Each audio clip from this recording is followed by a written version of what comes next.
at Creator Camp, there's a whole spread of numerical success. So like some people have a lot more followers, some people have made a lot more money, some people are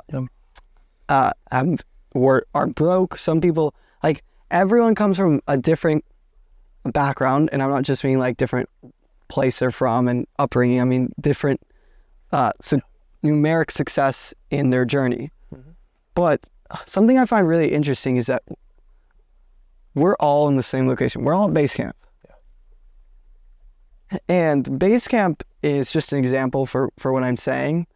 But it's like, if everyone here is in the same place, but half of them made a certain amount of money, half of them had a certain amount of followers, what does it even matter? Because we're all in the same place. So it's just funny how that happens. And there's been other times in my life where I've sat down with millionaires, or I've sat down with people of millions of followers, and I'm just like, in this moment, which is the only true moment. Like, I don't know if you've ever heard the quote, like, if you think about the past, you'll get depressed. If you think about the future, you'll get anxiety. But if you want a present, live in the present.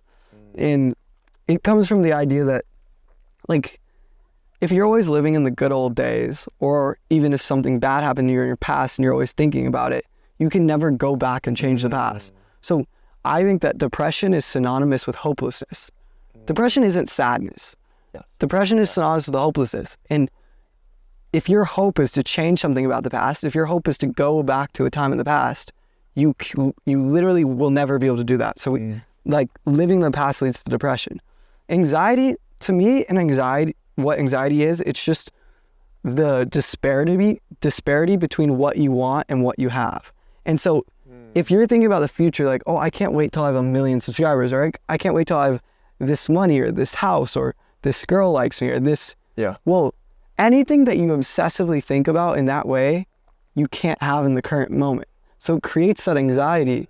And I think that's why so many creators are in such a go, such a hustle culture, because and it's not that they're like extremely anxious or unhappy in the present moment, but they think that there's somewhere better to be.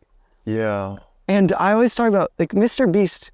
I think Mr. Beast loves what he does. But I listened to his recent Cole and Samir 2-hour podcast, and he's like, bro, my life is not fun. Like, I'm so under pressure. Elon Musk has said the same thing. I'm so under pressure. I'm doing these things. And so I bet those guys, it's not that they don't want to be where they're at, but I bet they would, like, do anything to, like, go back to a simpler time. It's like, it's like, why are you in such a rush to be somewhere that you don't even know is better than where you're at? And there's a funny but deep quote in The Office. You know, Andy says, he says, you don't know you're in the good old days till you leave them. And I like something about that, and I don't like something about it. The thing that I like is I should start with the thing I don't like. The thing I don't like is that it implies that the good old days were in the past.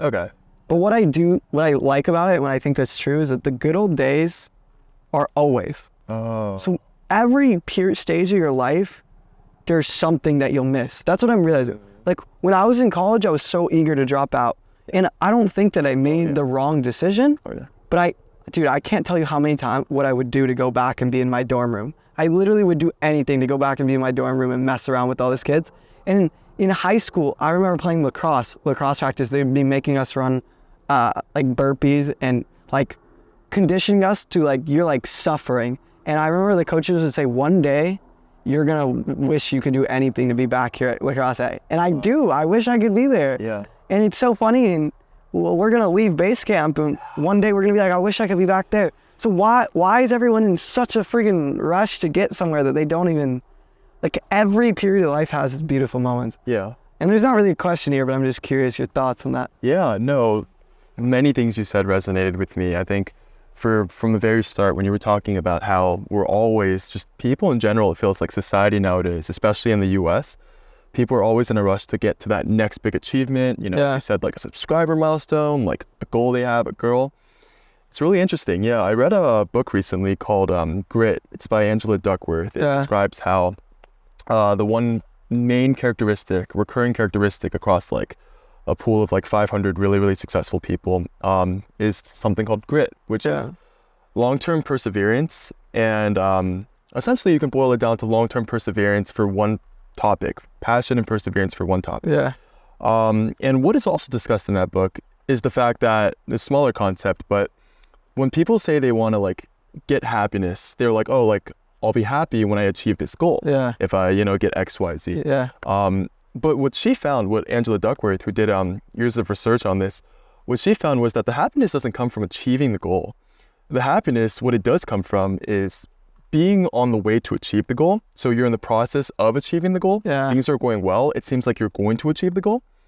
But the very moment you do achieve the goal, there's not as much happiness as, for example, like the path. Yeah. So and this is extremely like, in my own life, I've seen this so many times. Like I'm like, oh, if I get this one piece of success, like I will be so happy. Yeah.